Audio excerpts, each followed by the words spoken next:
Hello friends, welcome to WiFi study changing the way of learning. सभी का हार्दिक अभिनंदन है WiFi study education YouTube channel पर। दोस्तों, कैसे हो सब लोग? मित्रों, राम राम सबको, राम राम भाइयों, कैसे हो सब लोग? राम राम सबको, राम राम, राधे राधे। पढ़ाई बढ़िया चल रही होगी।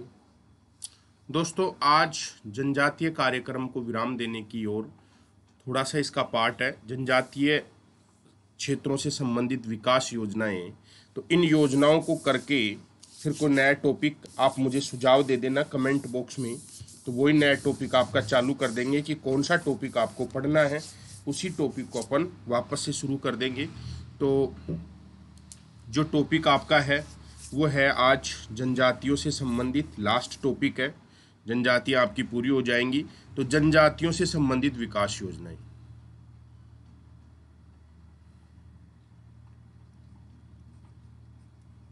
जनजातियों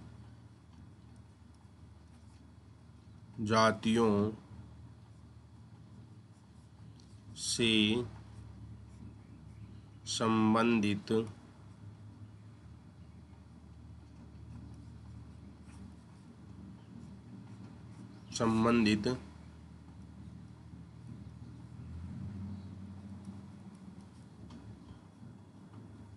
विकास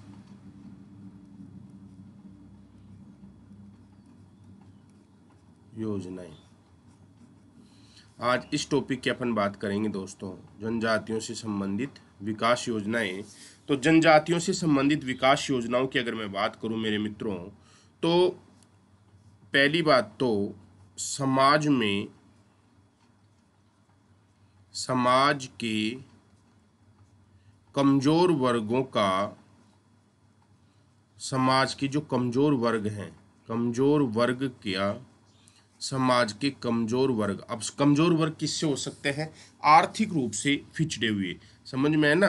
कमजोर वर्ग के उत्थान की जिम्मेदारी, उत्थान की जिम्मेदारी, उत्थान की जिम्मेदारी, उत्थान की जिम्मेदारी याद रखना है। समाज के कमजोर वर्ग के उत्थान की जिम्मेदारी राज्य सरकार को प्रदान की गई है। राज्य सरकार को, राज्य सरकार को क्या की गई है? प्रदान की गई है। राज्य सरकार को प्रदान की गई है। याद रखना है किसको प्रदान की गई है? राज्य सरकार को, याद रखना है। और ये कहाँ प्रदान की गई है? अनुच्छेद 46 में, अनुच्छेद 46 में। याद रखना है, आपसे पूछा जा सकता है। अनुच्छेद 46 में राज्य सरकार ने समाज के कमजोर वर्गों के उत्थान की जिम्मेदारी, याद रखना है, अनुच्छेद 46 के तहत सरकार के कमजोर वर्ग के उत्थान की जिम्मेदारी किसको प्रदान की गई है? राज्य सरकार को। अब राज्य सरकार समय समय पर ऐसी विकास के लिए संस्थाएं बनाती है जिनका काम है जनजातियों का विकास करना। जैसे बात करें जनजातीय क्षेत्रीय, जनजातीय, जनजातीय क्षेत्रीय, जनजातीय क्षेत्रीय विकास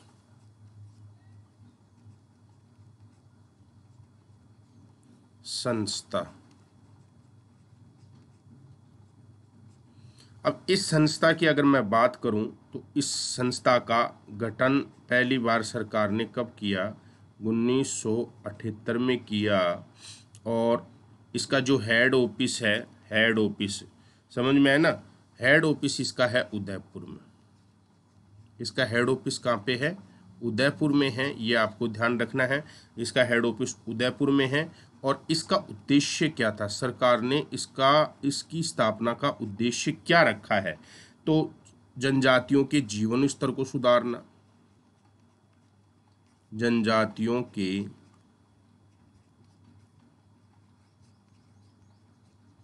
जीवन स्तर को सुधारना, जीवन स्तर को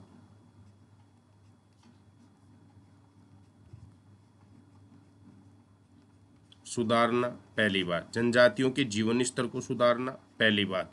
दूसरी, सांस्कृतिक धरोहर को बनाए रखना, जनजातियों की सांस्कृतिक धरोहर को बनाए रखना,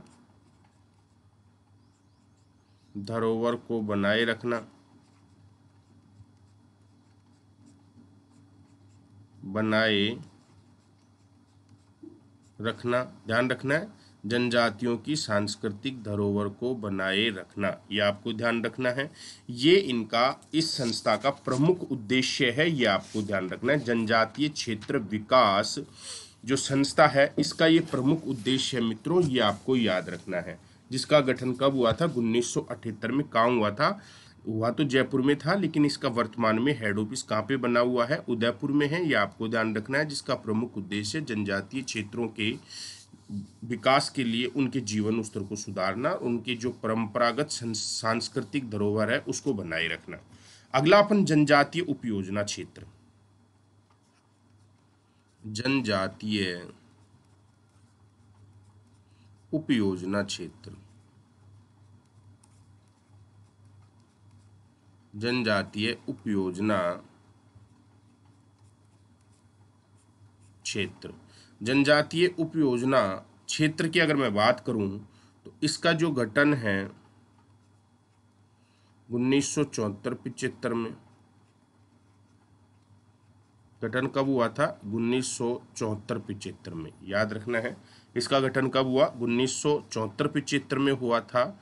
और जनजातीय उपयोजना क्षेत्र में शामिल जिले पूछ सकता है, इसमें शामिल जिले कौन कौन से हैं? शामिल जिले कौन कौन से हैं? तो याद रखना, डूंगरपुर है शामिल जिला, बांसवाड़ा है, उदयपुर है, चित्तौड़ है, सिरोही है, इनको शामिल किया गया है, ये आपको ध्यान रखना है। उद्देश्य क्या था? उद्देश्य, जनजातीय उपयोजना क्षेत्र का उद्देश्य क्या है? जनजातियों के आर्थिक विकास, जनजातियों का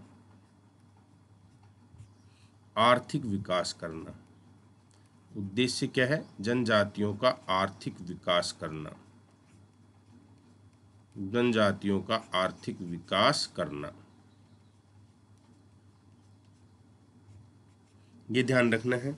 जनजातियों का आर्थिक विकास करना, ये आपको ध्यान रखना है। क्लियर है? दूसरी आपकी अगर मैं बात करूं मेरे मित्रों, तो एक मांडा है, मांडा योजना।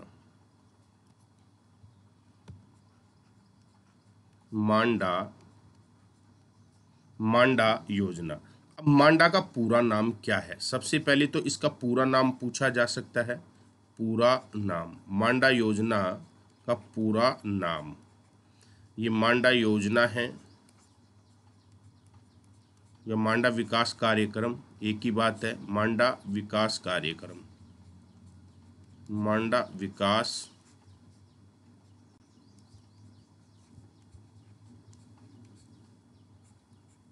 कार्यक्रम। अब मांडा का पूरा जो नाम है ये क्या है? Modified area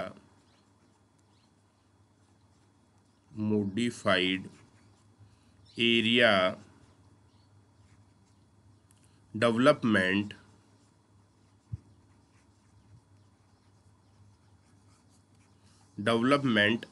approach.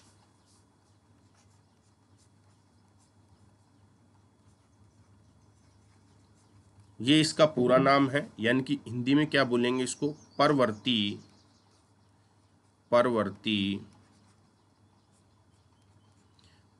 क्षेत्र विकास कार्यक्रम। परवर्ती क्षेत्र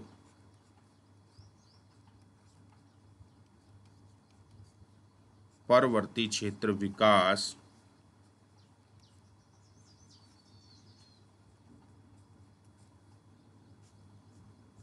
कार्यक्रम, परवर्ती क्षेत्र विकास कार्यक्रम, याद रखना है। ये इसकी फुल फॉर्म है, ये आपसे पूछा जा सकता है, ये आपको ध्यान रखना है। अब मांडा जो है ये राजस्थान में 13 जिलों में चल रही है। कितने जिलों में चल रही है? 13 जिलों में।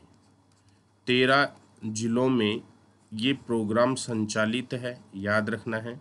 राजस्थान के 13 जिलों में इस प्रोग्राम को संचालन किया जा रहा है। और मांडा की जो शुरुआत हुई थी, इसकी शुरुआत पूछे, मांडा योजना की शुरुआत कब हुई थी? तो 1978-79 में। ये आपको ध्यान रखना है। क्लियर है? अब ये चलती कहाँ है, इसका उद्देश्य क्या है? ऐसा क्षेत्र जिसकी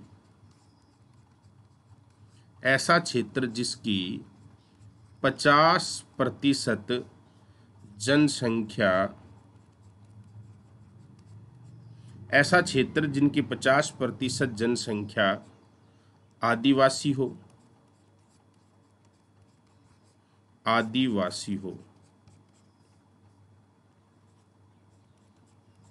उस क्षेत्र में उनका सर्वांगीण विकास करना, उन क्षेत्रों में उनका सर्वांगीण विकास करना, यह आपको ध्यान रखना है। उन क्षेत्रों में उनका क्या करना? सर्वांगीण विकास करना। ये इसका प्रमुख उद्देश्य है, ये आपको ध्यान रखना है। मांडा जो योजना है ये उन क्षेत्रों में चल रही है जहां 50% या 50% से ज़्यादा आदिवासी हों, तो उन क्षेत्रों में निवास करने वाले लोगों का सर्वांगीण विकास करना, ये आपको ध्यान रखना है। क्लियर है? ये तो है मांडा योजना, जो राजस्थान के कितने जिलों में चल रही है? 13 जिलों में। एक चलाई गई मांडा क्लस्टर, ये इसी के साथ है मांडा क्लस्टर। मांडा क्लस्टर की जो शुरुआत की गई है वो भी आपकी 1978-79 में की गई है मित्रों। और जो इसकी ये शुरुआत की गई है मांडा क्लस्टर की 1978-79 में जो इसकी शुरुआत की गई है, लेकिन ये क्या याद रखना, ये राजस्थान के ये कितने जिलों में चल रही है? ये मात्र 7 जिलों में चल रही है। और ये कितने जिलों में चल रहा है? 13 जिलों में। याद रखना है, ये 13 जिलों में चल रहा है, ये आपको ध्यान रखना है। और उद्देश्य क्या था इसका? उद्देश्य था मांडा योजना की सहायता करना। मांडा योजना की सहायता करना। मांडा योजना की सहायता करना। मांडा योजना की सहायता करना, ये आपको ध्यान रखना है। मांडा योजना की सहायता करना इसका प्रमुख उद्देश्य था, यह आपको याद रखना है मित्रों। आपसे क्वेश्चन पूछा जा सकता है। अगला प्रोग्राम की बात करें अपन, शहरिया विकास कार्यक्रम। शहरिया विकास कार्यक्रम। शहरिया विकास कार्यक्रम। शहरिया विकास कार्यक्रम। शहरिया विकास कार्यक्रम की बात करें तो इसकी शुरुआत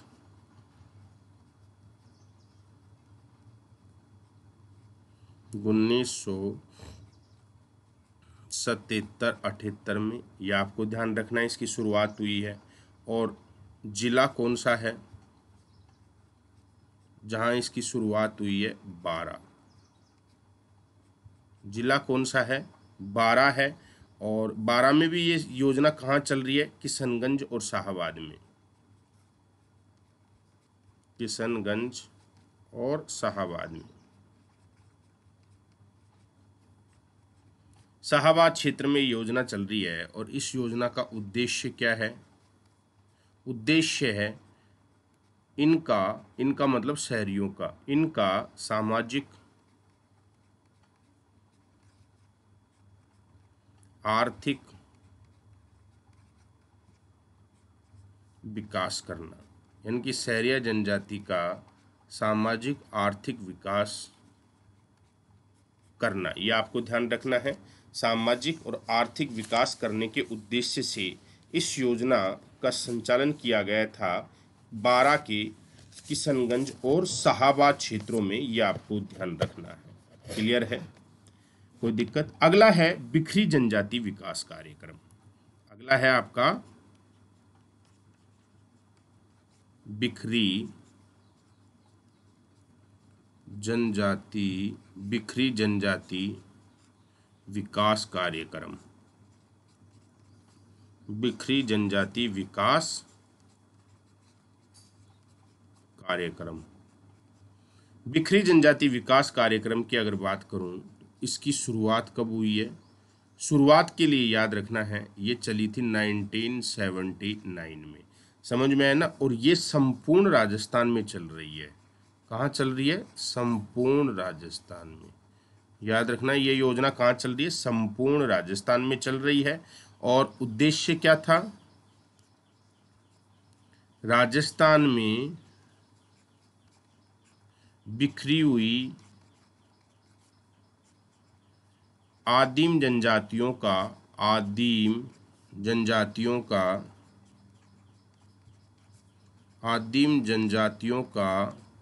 विकास करना।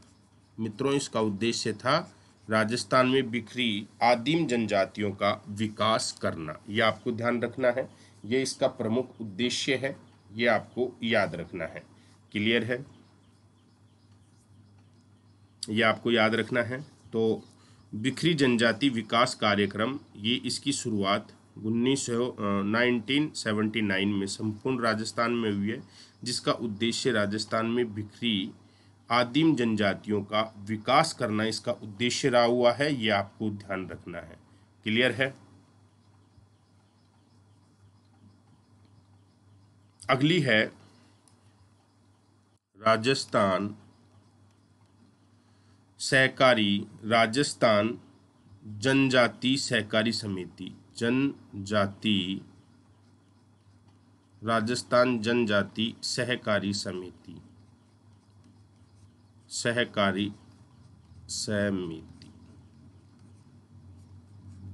तो राजस्थान जनजाति सहकारी समिति की अगर मैं बात करूं मित्रों, तो इसकी स्थापना हुई है, यानी कि इसकी शुरुआत की गई थी 1976 में इसकी शुरुआत की गई थी। इसका हेड ऑफिस कहाँ पे है? उदयपुर में है। याद रखना है, इसका हेड ऑफिस कहाँ है? उदयपुर में। याद रखना है, इसका हेड ऑफिस कहाँ है? उदयपुर में है।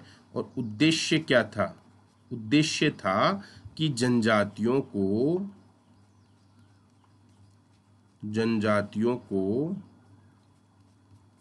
सेठ साहूकार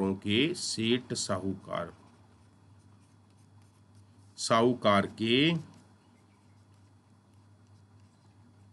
चुंगल से मुक्ति दिलाना,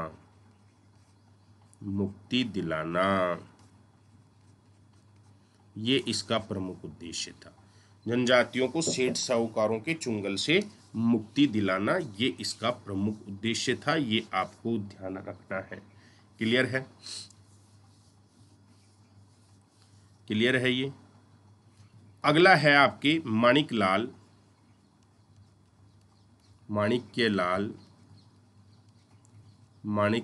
वर्मा, आदिम जाति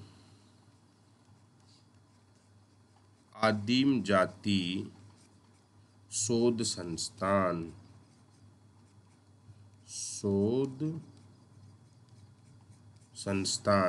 माणिक्यलाल वर्मा आदिम जाति शोध संस्थान।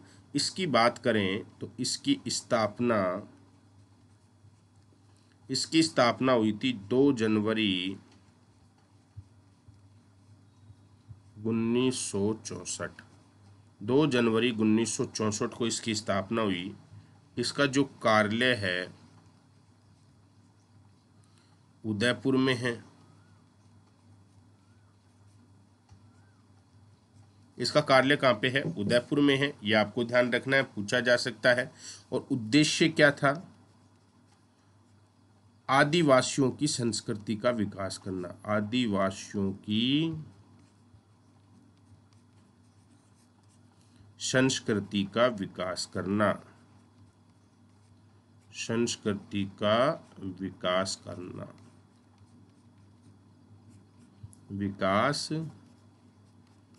ये इसका प्रमुख उद्देश्य रहा हुआ है।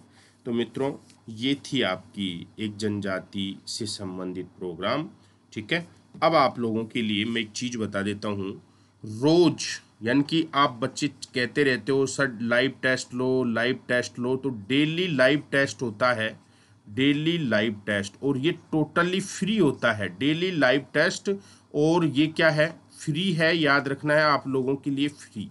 और इसका टाइमिंग क्या रखा हुआ है, इसका टाइम है रोज 10 AM, रोज 10 AM। यदि आपको लाइव टेस्ट देना है रोज 10 AM, तो रोज आप आ सकते हैं लाइव टेस्ट में। रोज होता है ये 10। अब ये होता कहाँ पे है, देखो आपको क्या करना है, मैं आपको एक तरीका बताता हूँ। सबसे पहले फर्स्ट चरण, पहला चरण आपको ये कैसे देना है, देखो पहला चरण आपको क्या करना है, सबसे पहले आपको अन अकेडमी लर्निंग ऐप डाउनलोड करना, अपने मोबाइल में प्ले स्टोर से अन अकेडमी लर्निंग ऐप डाउनलोड कर लेना। ऐप क्या करना है, डाउनलोड करना है मित्रों, ये आपको ध्यान रखना है। सेकंड चरण में आपको क्या करना है, सेकंड चरण में जैसे डाउनलोड कर लोगे तो इसको इंस्टॉल कर लेना, इसको इंस्टॉल करना है। इंस्टॉल करने के बाद में थर्ड इसका जो चरण है, थर्ड चरण में इसको ओपन करना, ओपन कर लिया। और चौथे चरण में क्या करना है, ओपन करने के बाद में आपको लिखा होगा कोने में select your goal, select your goal, ये लिखा हुआ है। तो सेलेक्ट यूर गोल में यहाँ पे सर्च कर लेना आप RPSC। जैसे ही आप डालोगे RPSC तो RPSC ऐसे खुल के आ जाएगी, और जैसे ही RPSC खुलकर आएगी यहाँ पे आपको एक सर्च का ऑप्शन और मिलेगा, यहाँ पे ऐसे एक सर्च का ऑप्शन मिलेगा। RPSC डालने के बाद में RPSC डाल के यहाँ सर्च में फिर आपको यहाँ पे सर्च करना है, मेरा नाम डालना राजेंद्र शर्मा, राजेंद्र शर्मा, मेरा नाम डाल देना राजेंद्र शर्मा। जैसे ही आप इस पे सर्च करोगे तो राजेंद्र शर्मा मेरी आपको फोटो खुलकर आ जाएगी, फोटो खुलकर आ जाएगी। इस पे क्लिक करोगे, फोटो पे क्लिक करना है आपको। जैसे ही आप इस पे क्लिक करोगे ना तो यहाँ पे आपको एक दिखेगा फॉलो, FOLLOW, फॉलो ऐसे लिखा हुआ मिलेगा। आप मुझे फॉलो कर लेना, इसको दबा लेना, फॉलो कर लेना। और यहाँ पे एक मैसेज का मिलेगा, तो फॉलो करने के बाद में आपको मेरी जब भी क्लास होगी तो आपको नोटिफिकेशन आएगा। तो रोज सुबह 10 बजे अन अकेडमी पे मेरी टोटली ये फ्री क्लास है, आप इनको ज्वाइन कर सकते हैं। डेली टेस्ट दो, जितने टेस्ट दे सकते हो आप दो, ये टेस्ट फ्री हैं। अपने आप को परखो कि आपने क्या पढ़ा है, कितना पढ़ा है, कितना आपको समझ में आया। फ्री चीज़ें हैं, फ्री चीज़ें करने में कोई दिक्कत नहीं है। लाइव टेस्ट है, डेली आ जाओ अपने मोबाइल पे, रोज 10 बजे बैठे बैठे, है ना। और ये टेस्ट भी मैं आपको एक्सप्लेन के साथ करवा रहा हूँ, इनकी व्याख्या कर रहा हूँ। अच्छे स्तर के प्रश्न है, इंडिया लेवल की जीके भी है, समझ में है ना, राजस्थान की जीके भी है। तो पुलिस, पटवार, रीट, किसी की भी आप तैयारी कर रहे हो तो यहाँ पे आप लाइव टेस्ट डेली ले सकते हैं, ये आपको ध्यान रखना है। ठीक है दोस्तों, तो उम्मीद करता हूँ कि आज ये आपको चीज़ें समझ में आएंगी और आप रोज लाइव टेस्ट में आया करेंगे और बढ़िया तरीके से आपको करना है। नहीं समझ में आए तो कमेंट नीचे कर देना कि सर हमारे को समझ में नहीं आ रहा, तो मैं आपको एक इमेज लगा के दिखा दूंगा कि ऐसे ऐसे आपको करना है। ठीक है बच्चों, बाय। अगली क्लास में फिर आप लोगों के सामने हाजिर होंगे।